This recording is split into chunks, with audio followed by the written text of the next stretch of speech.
Good morning. So glad that you are here.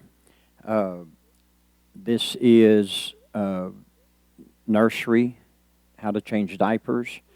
Uh, oh, is that not this class?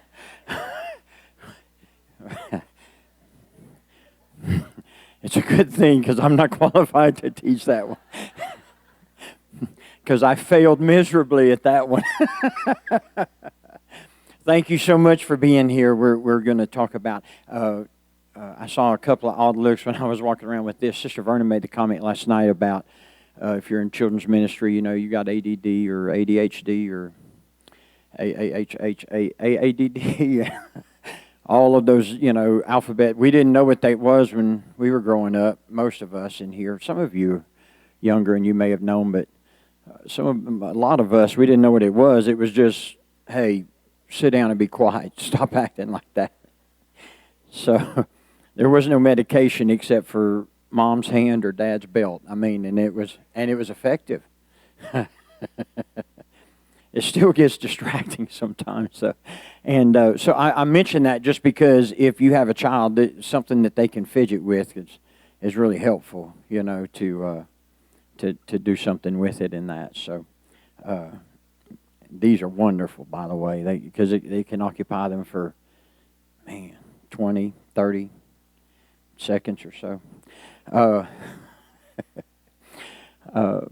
Thank you for being here, and I noticed in the packet that it didn't have a bio. I don't know a lot of you. You don't know me.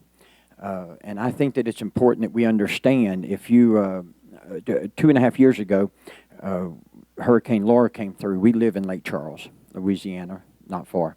And Hurricane Laura came through, and it totaled our house.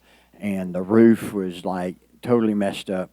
And so we got a contractor to bid, and he was doing some other homes in the neighborhood, and we got a bid and the best bid that we got was $12,500, not counting material. And I was just... We're evangelists. That's a lot of money. For y'all, that may not be, but for us, that was a lot of money. And so I was like, boy. So went on YouTube and watched a couple of videos. And my 14-year-old daughter, well, she was 12 then, and I got on the roof and repaired our roof, replaced the whole thing. And so when we got done, of course, normal roofers, it probably takes them, a couple of days. It took me a couple of weeks. But after we were done, the mail lady was bringing mail one day, and I'm out there working on something else, and she says, I saw you working on your roof. That looks really good. And I was like, well, thank you. That felt good to have that compliment. But then, about a month or so after that, I was out, still working and clean and stuff, and the contractor that bid on our house to do the roof for us, he was doing the neighbors, and he came over and he said, you know what? He said, when I saw you get up there and start doing it, I thought, yep, he's going to be calling me because he's going to mess that all up and that. He said, but I watched you, and he said, you did a good job on your roof. When he told me, that meant a lot more than when the mail lady, well, that was a nice compliment, but he knows a little bit about it. So when he said it, that meant a lot more. So because of that, let me share with you a little bit about, because then that way when I talk to you today, you can say, well, we can carry a little bit of weight with that, or this guy showed up last week at his church and they said, oh, send him to the conference. So God blessed me. I got to start teaching Sunday school when I was 12 years old. So I've had plenty of opportunity to do it wrong, to mess it up, and to find out a whole bunch of ways not to do it, and a couple of ways that might work sometimes. We were installed as children's pastor at Eastwood under Brother Merle Ewing in 1998. And now Pastor Lopez, and we're still children's pastors there, even though we do travel. We've been evangelizing since 2005, and like Sister Verna, we'll be in over 50 churches this year, and just God has given us the opportunity to get to see a bunch, to get to be a bunch of places, and to do. So that's where we're coming from. Well, is it successive? Well, is it work? And again, I know that I know, and I hope you do. We don't give anybody the Holy Ghost. I can't give any child the Holy Ghost or adult. He does that. What I can do, that old saying, you can lead a horse to water, but you can't make him drink. But you can put salt in his oats, make him thirsty. Well, that's what we can do. We can through our services, through our Sunday school classes, we can make them thirsty, make them want it. And so that's what I'm hoping that we're going to be able to do. And I need to rephrase that.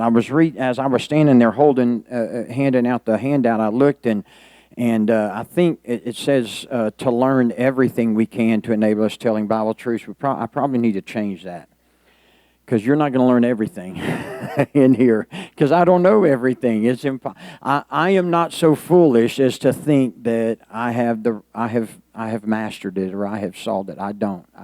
But what I will do is I'll share with you some ideas and things that you can try to use and that you can implement and begin to use. Now, let me ask, how many of you are Sunday school teachers? Okay. All right. How many are children's ministry workers? Not Sunday school, but you do it in a service, in a large format. Let me see those hands. Okay. All right. Very good. Let me also find out elementary age groups, either service or classroom. Elementary. Okay. And then middle school, a couple. Okay. Older, teen, adult, some of those. Okay. So we've got quite a wide variety in here of different ways. There is no way that I can address all the ways that you can minister, or things that are going to be effective when you're ministering to a 2-year-old or to a 7-year-old or to an 11-year-old. All of those are different. The way that you minister to each one of them is different. So what I can do, I cannot give you the particulars because there's too many of us and they only gave me 45 minutes. Or I would probably try. But what I can do is I can give you ideas and principles and guidelines that will help you. That proverb, I'm going to teach you to fish. Okay? I'm going to teach you to fish. So let's talk about the necessary ingredients when we're talking about in your classroom. A couple of housekeeping things. If you need to use the restroom, it's in that back corner, I believe. I've seen some people go back that way, and so if you go all the way to the back and inside of a door over there. Also, if I do not get to all of the blocks, because I only do, or blanks, I do only have 45 minutes, and my wife, Sister Merriman, is definitely going to help me. She keeps me on track, and hey, you run out of time, you shut it down. And so if I don't get all the blanks, I know that there may be some of us that that blank it drive me crazy. We're supposed to be in there. So if I fail, or if you miss one of them, don't worry. Afterward, you can. I'll be happy to help you to fill in those blanks, to get that's just there to kind of help us, and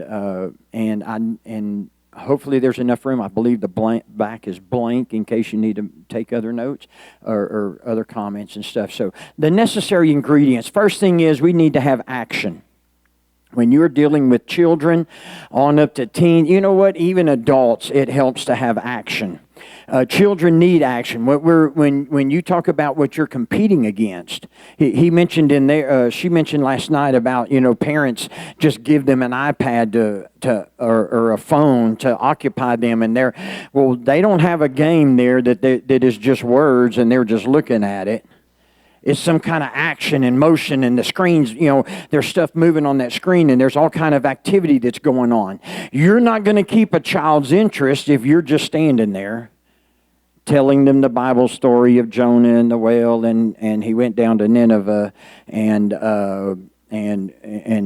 he didn't really want to, and so he walked up the beach, and he walked up after the fish spit him out, and then he walked. You're not going to keep any. You're not going to keep adults. I lost a lot of you already. We have to present action. One of the main ingredients that you're going to need, whatever it is, whatever classroom or service that you're sitting in, you've got to have action. You cannot just stand there. You cannot, by no means should you be reading. One of the things that bothered me early on as a children's pastor, we had a problem with in one of the classes, and my role was to go around and walk down the hall and see who was sitting out in the hall that the teacher had set out there, and go find out what was the problem and handle the behavior situation and that. And this one young man is sitting out, and I walk over, "Hey buddy, how you doing? Oh, you're not able to be in the class, and what happened?" And well, I was acting out, and the teacher, "We're going to do better, right? I'm disappointed in your behavior, but I love you. You're a great young man, and you're better than this. I know you can do good." And so, talk to him a little bit, and then usher him back in the classroom. And when I opened the door to let him in, the teacher just kind of like, "Oh," just kind of, and kind of the class just stopped, and I'm like, "Oh, that's interesting. Okay, anyway, here you go, buddy," and made it over to the next hall. And by the time I got back to that hall, he was outside the room again. I'm like, "Oh my goodness." "Hey buddy, we didn't listen last time, what was going on, and begin to talk to him. And so, because it was the second time, I was like, okay, I don't want to just make my poor teacher distraught, and so I was like, I'm going to come sit with you for a minute, Well, I walk in, and she's in there, and she goes to, and it was just about Bible lesson time, and she's like, okay, and she begins to read the Bible story for that day, which happened to be, I mentioned earlier, Jonah, and there's a reason why I use that, but she began to read the story of Jonah. This is the 4- and 5-year-old class. I now know why Johnny was sitting outside. You can't keep their attention if you're just standing there, and I mean, oh my goodness, it's the story of Jonah. You have to read it. Give me a break. Oh, this isn't that class. How to do, no. You have to have action. You can't just stand there. You have to be moving around. You have to have other things that's why we use puppets. They move, they do stuff. That's why we use other things. You've got to have action to keep their attention. The next thing the next necessary ingredient is you're going to have balance. You have to have action, but you also have to have balance. And what I mean by that is when you're teaching your Sunday school class or you're having your service, you have to make sure that it's targeted to the age that you're trying to minister to. There is a fine balance between teaching them what they need to know and boring them with details they are not going to be able to handle. When I'm teaching the 4 or 5-year-olds, and we're talking about Noah and the ark, and I began to tell them, Jesus told them to make it 50 cubits high and 300 cubits long, or no, it's 100 cubits long and 50 cubits high, and I began teaching the 4 and 5-year-olds, and I began to say, now we don't understand what the cubit was. We really don't know how long that was because it changed from time to time because it went from the elbow to the tip of the finger. That's how they measured a cubit, and for some, I've lost the 4 and 5-year-olds. They don't need that kind of detail. They're checked out. So there's a balance. Now, if I'm teaching the teen class, they might find that interesting, and they'll be engaged, and they'll be listening. So you've got to find the balance, the correct balance for the age that you're trying to minister to, or you're trying to teach. You've got to find that balance. You've got to give them the details that they need. But don't give them so much that they're going to get bored and check out. So we've got to have action, we've got to have balance, and then the next thing is you have to have a connection. Now, the study's well known of if you're trying to minister to 5-year-olds, then their attention span is about 1 minute for every year they are old. So you've got about 5 minutes that you can keep their attention. If they're 7 minutes, you get the idea. Well, I think that statistic is quite old. just from experience of ministering to kids, and we live in a different generation now, and everything is instant, everything is quick, everything is fast. And I saw a study recently that Google did on people that, accessing the internet, and if the average is 7 seconds, if you have 7 seconds before you bounce off to another page. In other words, if you do a search and you're looking for the sheriff's office, I know some of you are, why was he looking for the sheriff's office? You're looking for the sheriff's office, and that page takes more than 7 seconds to load. You go back to the search and you're trying to find another link. Our attention span has gotten much shorter. Well, that's not true just for adults. That's true for kids too. So that probably is not a very accurate number. Where it was a minute, it's probably more like 30 seconds for every year they are old. So you're telling me I'm teaching the 5-year-olds and I've got 2.5 minutes that I can keep their attention? I've got 2.5 minutes to tell the story of the 3 Hebrews getting thrown in the fire? How in the world am I going to do that? You can't. If you did get it out in 2.5 minutes, they wouldn't understand what you said because you were talking so fast and putting out so much. It's like trying to drink from a fire hose. You're not going to be able to get all that. And so so how can I keep their connection? How can I keep them? Because I've got to stay connected with them to be able to minister to them, be able to teach them. How can I keep that connection? Again, you have action. And you have balance. And one of the ways that you do this is you reconnect with them every span. So if you're teaching the 5-year-olds, you've got about 2.5 minutes. You can talk to them for about 2.5 minutes. Then you need to stop and you need to reconnect. Okay? A great way to do that is with their participation. You're talking about Daniel in the lion's den, and Daniel, man, he displeased the king, and the king was like, we're going to throw you in the lion's den, and they threw him in the lion's den, and he gets in the lion's den, and he's like sneaking around because he's like, oh, my, there's supposed to be lions in here, I don't know, and he's sneaking around, and all of a sudden, this lion roars, ah! Everybody roar, you roar. Now I've just reconnected with you. Now the 2.5 minutes starts over. I've got another 2.5 minutes. And so you engage with them. You get, oh my goodness, well, how in the world am I going to know? You know what? You practice. That's what I did. I sat with a clock and I would practice, and I would just tell my Bible story before I got in the classroom, obviously. And I'm telling the Bible story and I'm watching the clock. And when 2 minutes hit, I'm like, okay, where am I? Okay, what can I have the kids do right here? Okay, everybody jump up and then and then I go teach another 2 minutes, and I'm watching that timer. Okay, now I need to interact with the kids again. What can I do at this point in the story? Oh my goodness, you practice that means I have to prepare before Sunday morning on the way to driving to church.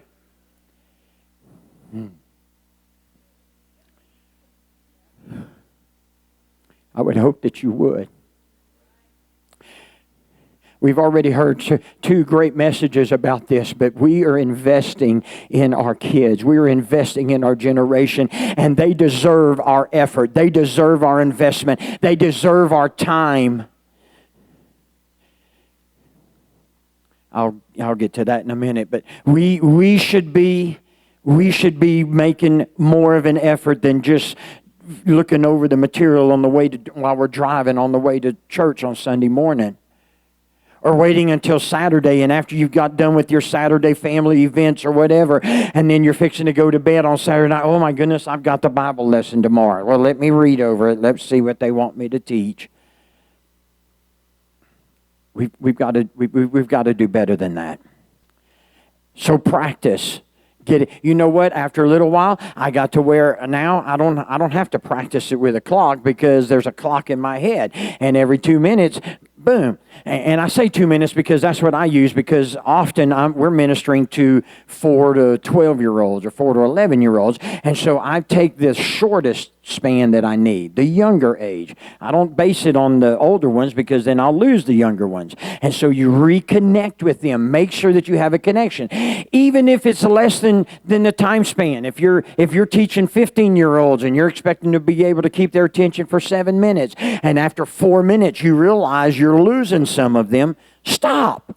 Reconnect with them. Establish a eye contact. Establish a connection with them. Because if you're not connected with them, they're not hearing what you're saying. They're not receiving what you're trying to teach or to minister to them. You've got to have connection.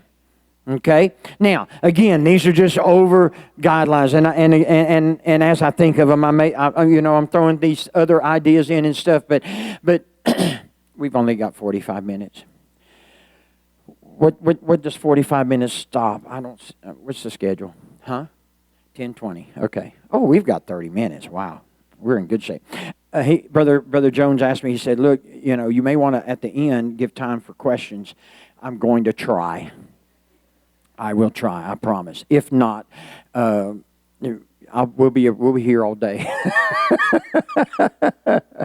for anything that we can help with. So let's go to It's All Relevant. First of all, we need to relate to today.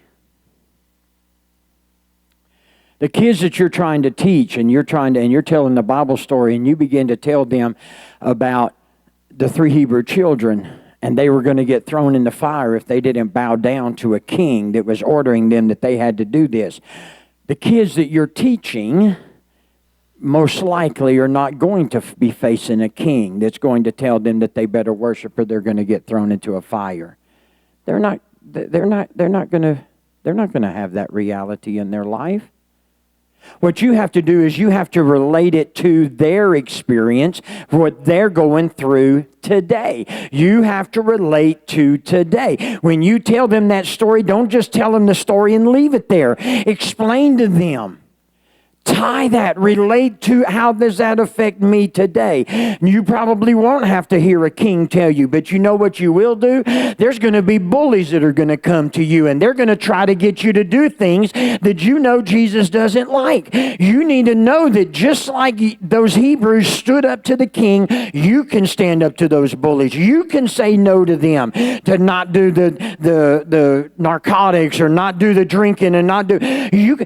We've got to relate the Bible to their lives. If we're just telling them stories and not telling them how this relates to them, then we're just telling them stories. And that doesn't really help them. Again, it's great to tell the Bible story and even use action and balance and connecting with them. But if we just tell them the story, we've just entertained them. And that's not what we're in a Sunday school class or in a children's service to do. We're not there to entertain. She said it last night, and I couldn't stand up fast enough to clap my hands. We're not there to babysit. We're not there to keep them out of the sanctuary so the real people can have real church.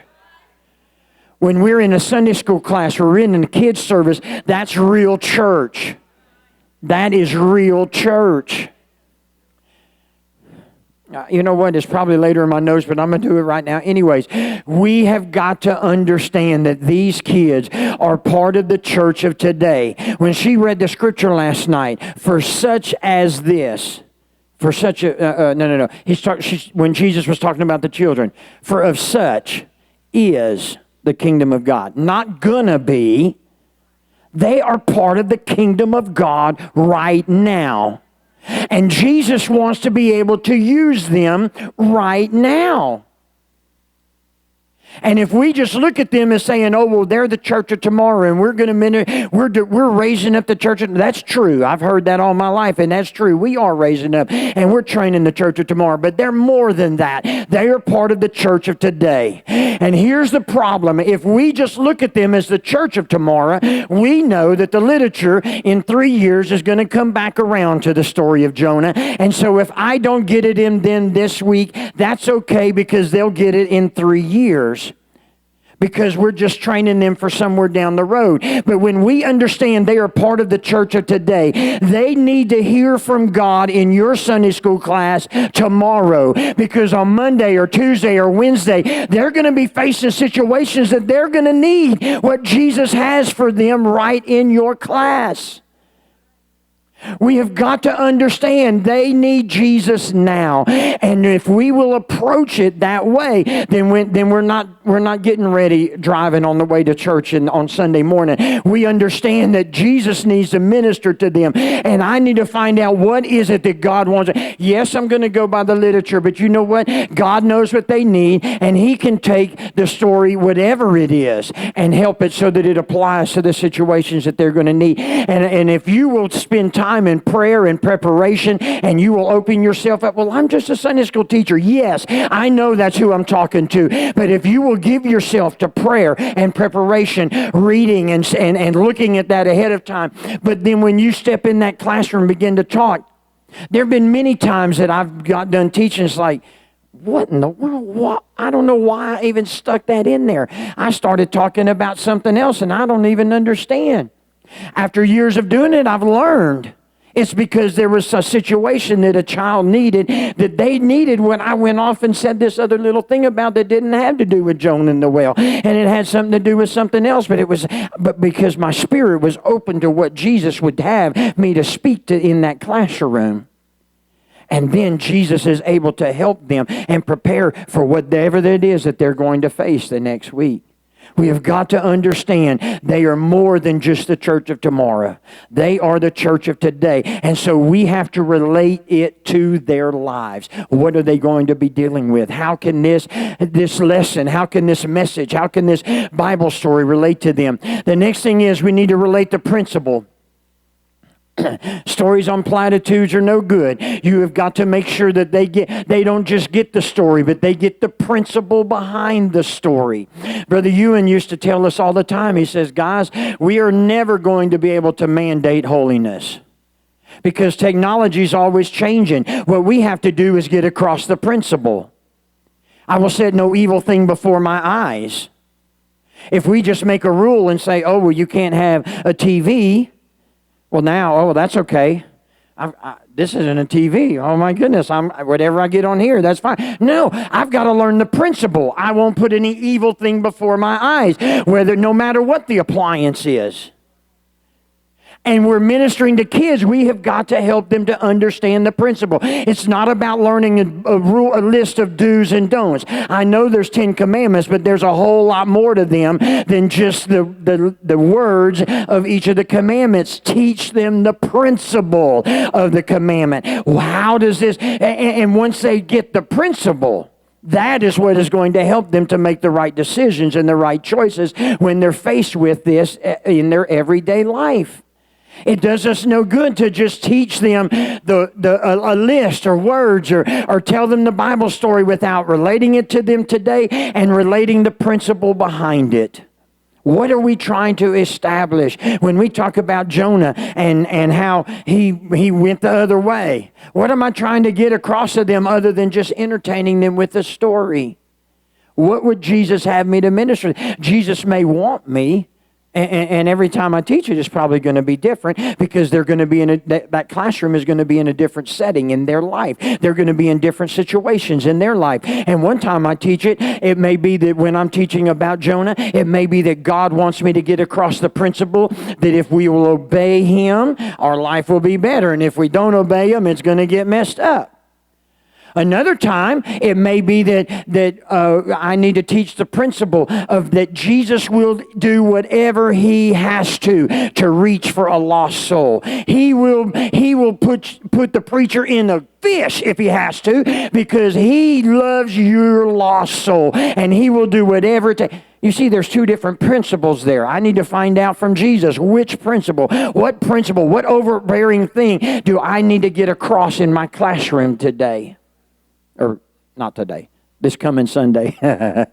Because I've started practicing on Monday and preparing on Monday, right? Oh. The next thing is we have to relate examples. We need to give them examples. it's been years ago. I was teaching the 5th and 6th grade class. I was the leader of the 5th and 6th grade class. And one of the things that we implemented was we would, when they were going to promote to the next age, I gave them a questionnaire. And it was like, what are the things you liked? What is the one thing you liked the best about this classroom? What is the thing that you hated about this classroom? I want to find out, because I want to make sure that we're reaching our kids. I want them, and if we've got something that's not working, you're not afraid of asking that? No, because I want to know. I want them to be, and it, it'd be anonymous, and of course we got the, well, I love, the things they often, kids will give you what they expect you to hear. There's their first response, who's your favorite person in the world? Jesus. Oh, give me a break.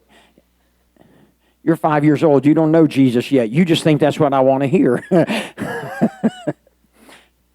Kids do that. They want to please you. But we would give, and so we got a lot of that, in the response. But the number one thing that they, when I weed out the stuff, the number one response that we got of the thing that they liked about that 5th and 6th grade class was they liked when we gave our personal experience. Kids need to know that Jesus still works today. Oh, it's great to tell them about how he multiplied the oil and the flour, and they ate until the famine was over. And oh, that's great to hear the Bible story and even to learn the principle. But I need to know that Jesus still does those kinds of miracles today. They need to hear personal experiences, because that makes them know that, hey, Jesus can still do this in my life. Jesus can still work this in my life. When I and you say, well, I don't know, what am I supposed? It doesn't, any personal experience that you can give, or a firsthand experience. In other words, not just you, but someone that you know. Now, if it's something that the cousin's, aunt's, uncle's friend from over in the other state tells you, that probably isn't going to have the impact. Something that happens to me, or someone that happens to a person once removed from me that I know, oh my goodness, the impact that has on our kids. And some of it is because of the way that you present it as well. When I talk about the story of the woman that Elijah comes to, and he says, make me a cake first. And she was like, well, me and the boy were just going to eat, and we're going to die because this is all we have. No, make it for me first. And so Elijah, this big overbearing prophet, of course, but he knows what's going to happen. But she trusting, this sweet lady, she's trusting, and she's like, oh, you know what? So what, we die a day earlier. Oh, well. I am going to bless the man of God. What a love for the kingdom of God. What a love to honor the man of God so well. And so she makes for him, and she smells it baking, and her son is there, and he smells, I don't know, maybe it was cinnamon roll, bread or flour and oil, and he smells it cooking in there, and oh my good, you know what? When we have fresh bread, oh, it smells so good, and he smells it, and she takes that cake out and is bringing it, and I can just see her little boy is like, oh, okay, and he goes and gets in the dining room, and he's at the table, and he's like, oh, this is going to be good, and she walks past the dining room and brings it out to the front porch to where the preacher is, because the preacher would not come into a house of a single mom, and and so that something could be said, and so she brings it out on the front porch and brings it to the preacher, and her son is sitting there, but that was for me. It was one, I could smell it. And she comes back in and she says, well, the preacher says I can go make another one.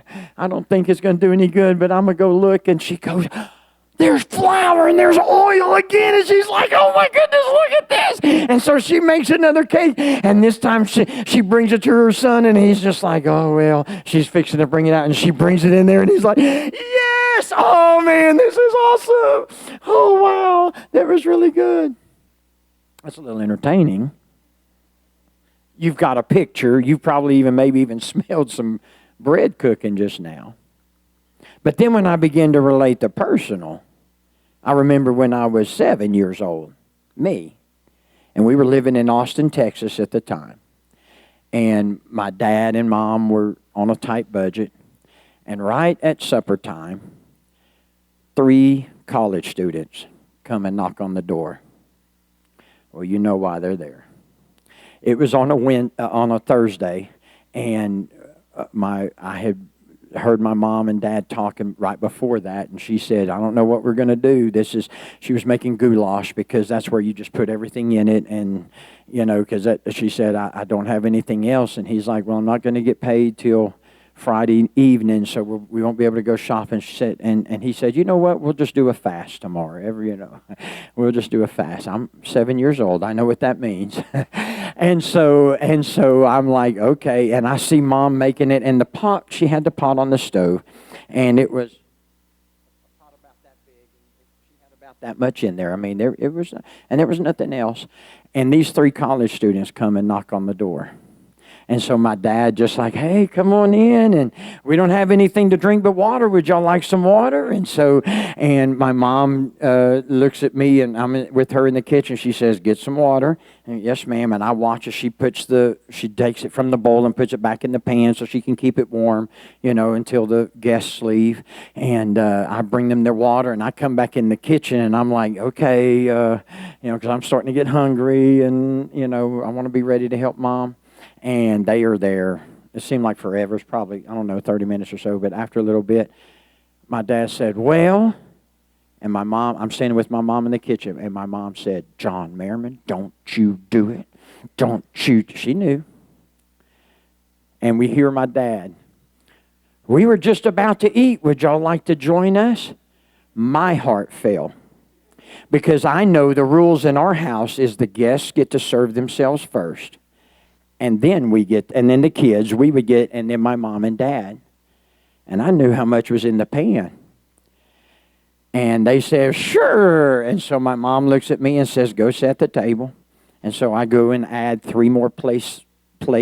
And that was another rule at our house. It didn't matter if it was just goulash. We were going to have the plate and the glass and the fork and the spoon and the knife. And so I go and I'm setting the table. And I hear my mom. And I'll go back in the kitchen. I said, Mom, the table's set. And she said, okay, go sit at the table. And I see she's got the goulash back in the bowl. It was a pretty good sized bowl. But again, it was only about half full. And when she walked from the kitchen and set it on the table in the dining room, it was full and some fell out on top of the table. I got to see that. And those 3 college students, they sat there and they got to eat first. And so they got their plates dished up. And then my mom dished me and my brother and my mom and dad. And the bowl was still full. I got to see. And then they got seconds. And my dad had food for lunch tomorrow. And we had lunch tomorrow. God did the miraculous. Now please understand. I'm not trying to put on theatrics. That's because that personally happened to me. And you see how I've told that hundreds of times, but it still impacts me because that's something that I got to experience. I saw Jesus do that. When you relate the personal to your kids, it's going to come through the same way. And they're going to connect with that. They're going to say, wow, Jesus didn't just do it in the Bible. Jesus still does it today. You are going to minister to them so deeply and give them so much hope and belief and faith that Jesus is going to do the miraculous in their life as well. You've got to give them examples. Make it personal. The next thing is we have to relate the reality. When you're telling a Bible story, please don't just talk about what you read in the Bible. Make it real to them. We read in the Bible about Zechariah, and he's in the temple, and he's lighting the incense when the angel shows up to tell him that, hey, your wife Elizabeth is going to have a son, and you're going to call his name John. You know the story. And Zechariah is there in the temple, and he's lighting the incense.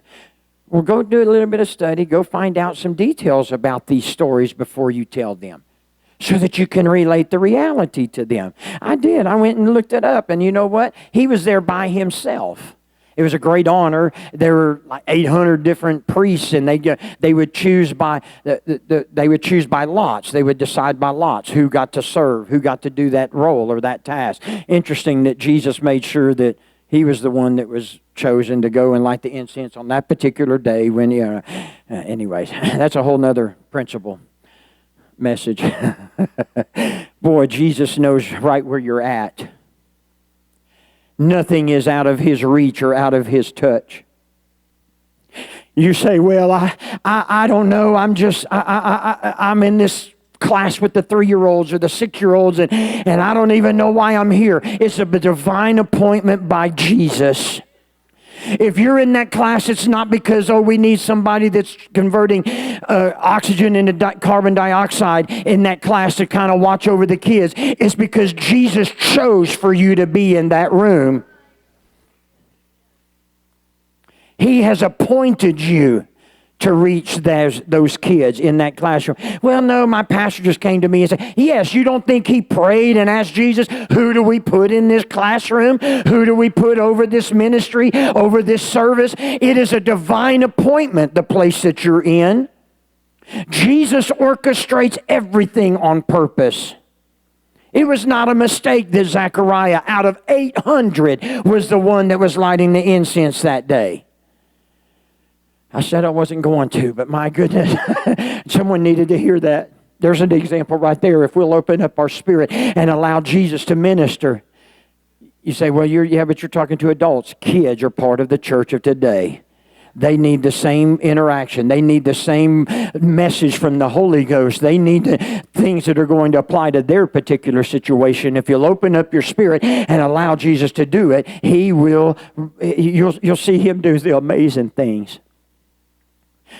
And so Zechariah, but relate to them. I forgot where I was. You relate to them the reality. Don't just talk about Zechariah, was in there and he was lighting the incense and the angel showed up. Make it real to them. You imagine poor Zechariah? Oh, man, I get to light the incense. There were 800. I get to do it. This is awesome. And he's in there, and you have to go in before everybody else. There's nobody else in the temple. They're outside. They're out in the outer gate. They're out in the outer court, and they're waiting to be able to come in. But he gets to go in there, and he's in there all by himself. And, of course, it's dark because, it's the candlestick's lit. But, 7 little lights in this big old, in the inner. And so he's over there, and he's lighting the incense, and he's thinking, oh, man, this is really cool. When Joey finds out that, when I see Joey after a while, he didn't get to come do this. I got to do this. This is really good. And that's where his mind is, and he's there all by himself. It's about 5:30 in the morning because the first service is at 6. And so, it's about 5:30 in the morning. It's dark. It's quiet. There's nobody else in there. And all of a sudden, an angel touches him on the shoulder. I thought I was here all by myself. Oh, my goodness. Oh, you scared me.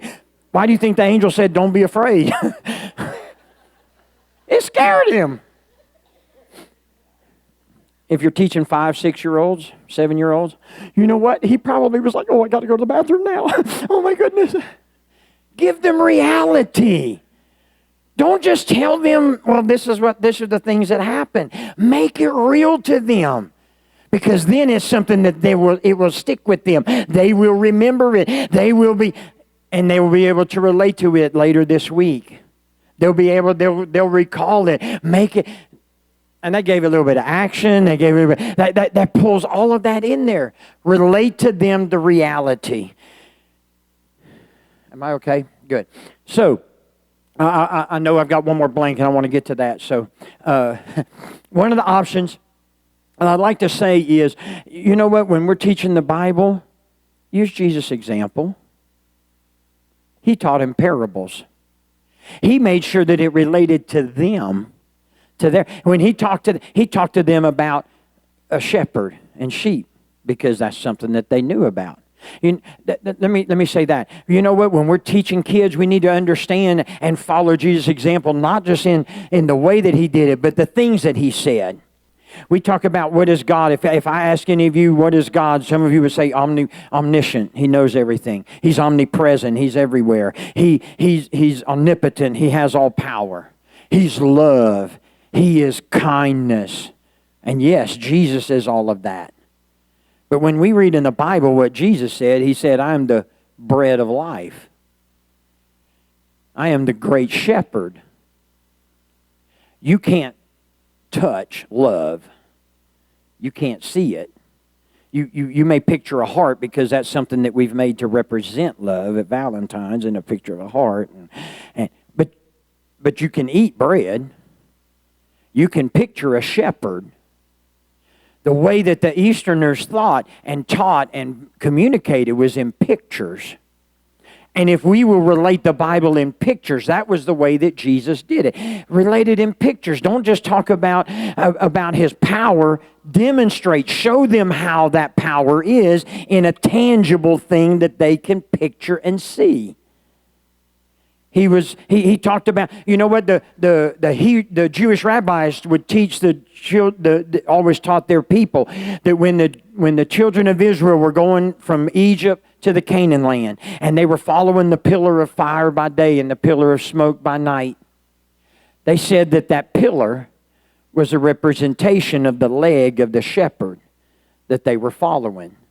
It's because we are like sheep. And so as they're following, that pillar was actually like the leg of the shepherd that they were following. Oh my goodness, a picture. It's not just, there's a representation there, because then it's not just a pillar of smoke or a pillar of fire.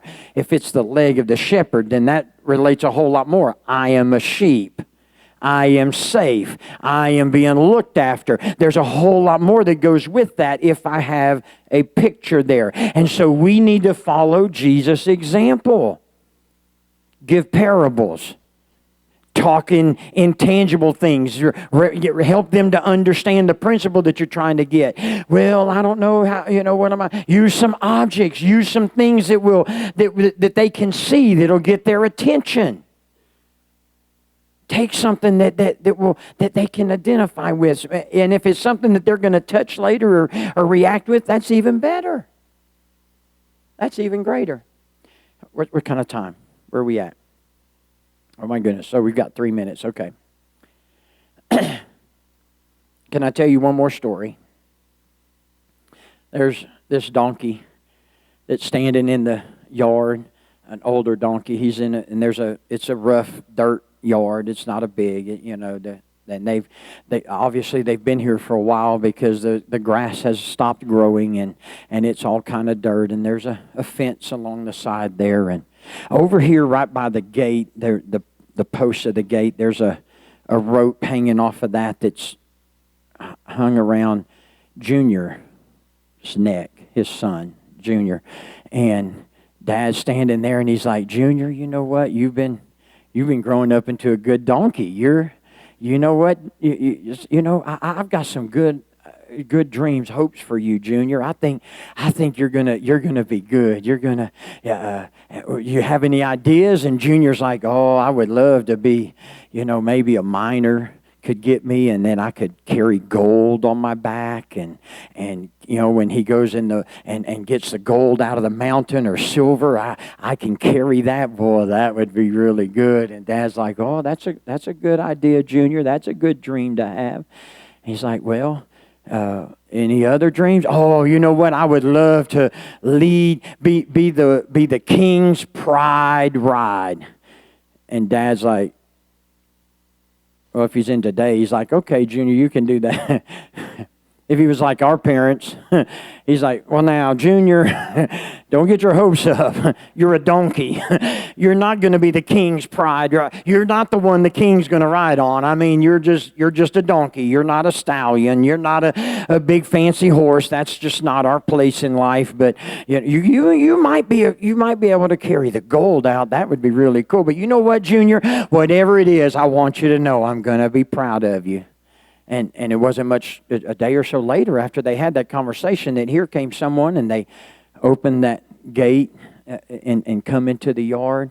and they take the rope off of the post that's tied around Junior's neck, and they begin to lead Junior off down that path. And Dad is calling after him, "Junior, make me proud. You're going to do good. I believe in you, son. You're going to do good." And takes Junior off down the path. And I can imagine Dad's there, and he's just like, "Oh, what's it going to be? What's he? I'm sure it's going to be something good." But here, just a couple hours later, here comes that same man coming back, and he's got Junior with him, and brings Junior in, and Junior's head's low and almost dragging in the dust. And the man brings him, opens up the gate, puts the rope back over the post, closes the gate, walks off, and Dad waits a little bit. And then Dad's like, "Junior, what happened? What happened? You were only gone for a little while. Did they not like the way you looked, or did they?" And Junior was like, "Oh, it wasn't anything like I thought. I thought I could be something great, and I would be able to, there's something good, but they just took me and had somebody sat on me, but then they had me walking down this road, and people were throwing coats in front of me, and I was stumbling on them, and someone was waving this branch and screaming and yelling, and it poked me in the eye, and it hurt, and I was trying to walk, and I was stumbling." And y'all know Junior, right? Children's ministry, Sunday school teaching, it's donkey work. And most of the time you won't get accolades. You won't get a pat on the back. But that's not what this is about.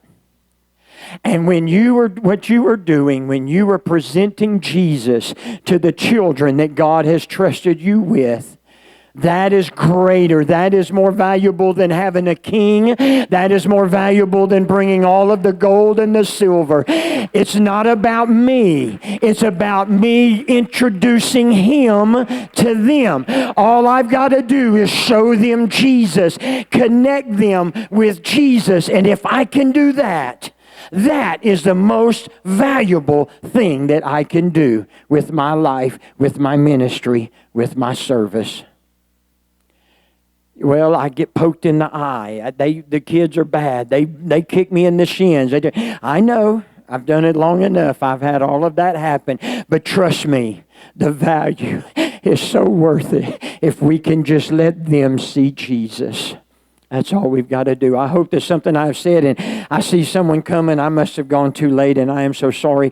But I hope that something I have said has helped you and will help you, so that you could minister to your kids, the ones that God has appointed you to.